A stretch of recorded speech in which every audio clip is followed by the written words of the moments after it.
Can 100 men beat one gorilla? Over the past week, the entire internet has been debating whether 100 men could beat a gorilla. And this has blown up so quickly, it's already hitting the mainstream media outlets, so you know it's pretty much dead. One gorilla, 100 men. Who would win in a fight? The internet has a lot to say. But I have been seeing the most atrocious takes on it, and I want to break down why, in my opinion, this isn't even close. Now, a little bit of context to how I envision this scenario. We have 100 men and a gorilla, and they're in an enclosed space. It doesn't matter where, but I'm picturing some kind of arena just because that's the coolest. And I'm specifying this location because I have seen a lot of people say that the first couple guys are going to go down, and then the others are going to get so scared they're going to run away. And I just don't think that's the argument that is to be looked at here. So they can't leave, they're in an enclosed space. And honestly, you could make the same argument about the gorilla. I'm going to come back to this later, but imagine how scary it would be to have 100 of something surrounding you. The gorilla might run away, for all we know. Secondly, we have to consider who the group of men is. Now, I'm just going to assume that these people are being picked completely at random. So I'm going to kind of go with the standardish bell curve approach. We're not going to get too picky here, but we're going to have 16 men on the bottom, and these dudes just kind of suck. You know, they're out of shape, unathletic, whatever. Then in the middle here, we're going to have 68 fairly average dudes. You know, they're not like totally out of shape, but like they're probably not going to do too much. And then over here, we kind of have like the elite, where, you know, they're pretty in shape. They might have some combat experience already, or maybe even military experience. Along with this, we're just going to pick an average gorilla. So the average adult gorilla here is going to be weighing 3 to 500 pounds. So we'll go in the middle, a nice 400. They have a bite force of 1300 psi and a punch force of 1300 to 2700. So it's strong. I'll give you that. It is very strong. Now, when we compare that to people, we can see the average bite force of a person is 162 per square inch. So, you know, that's not going to do a whole lot compared to the gorilla, sure. But if you look at the punching force, we have an average person can do 120 to 150. It's like a 10th to like a 20th roughly, which is pretty bad. But then if you look, professional boxers can do 800 to 1500. So people in that upper quadrant that might be a little bit more experienced, a little bit stronger, they might be hitting the upper end of these numbers, which, you know, I feel like gives them a lot better chance. I mean, that's like half of the gorilla's punching power, and we have that in potentially a couple of the people. Now, the last thing I want to address is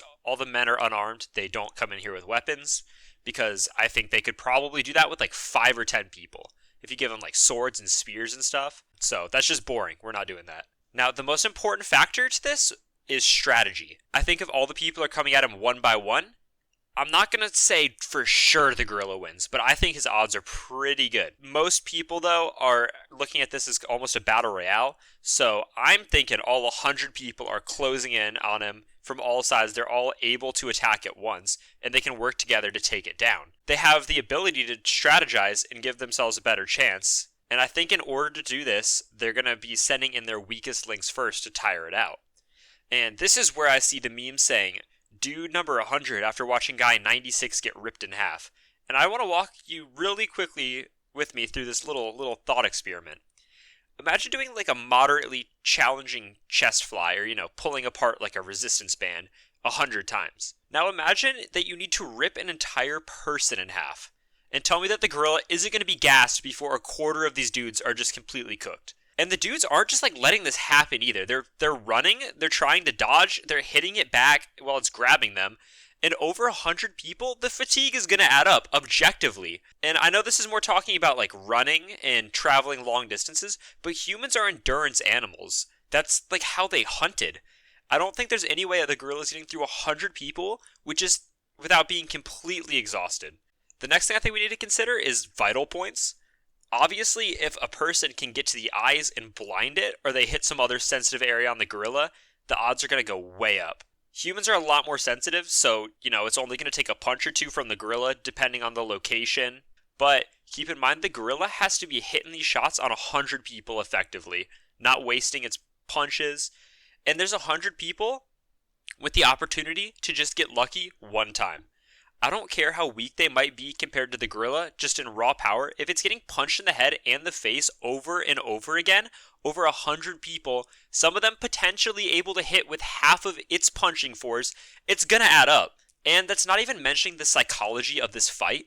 People love to talk about the people getting scared and running, but nobody's thinking about how terrifying it is to face 100 of something surrounding you, all attacking you at different angles.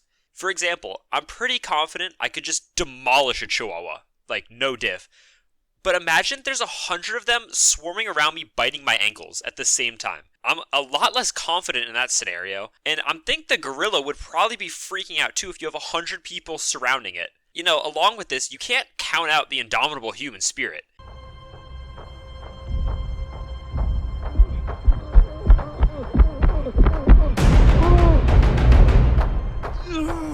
What's your name? Agree!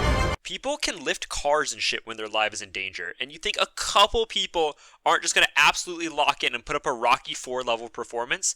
I have a little bit more faith in humanity than that. And lastly, you can count this or not, I probably wouldn't, but if people are actually getting their arms ripped off and their bodies torn apart, what is stopping people left from using the bones as weapons?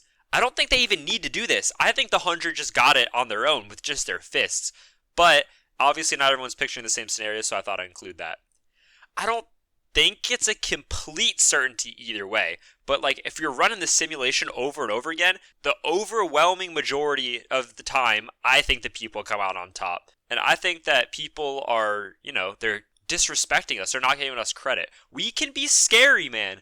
And, a lot of this, I see people saying it's like toxic masculinity. Like there's no way you can get... Yes, it is. It is. And 100 men could do it. I stand by that. Thank you.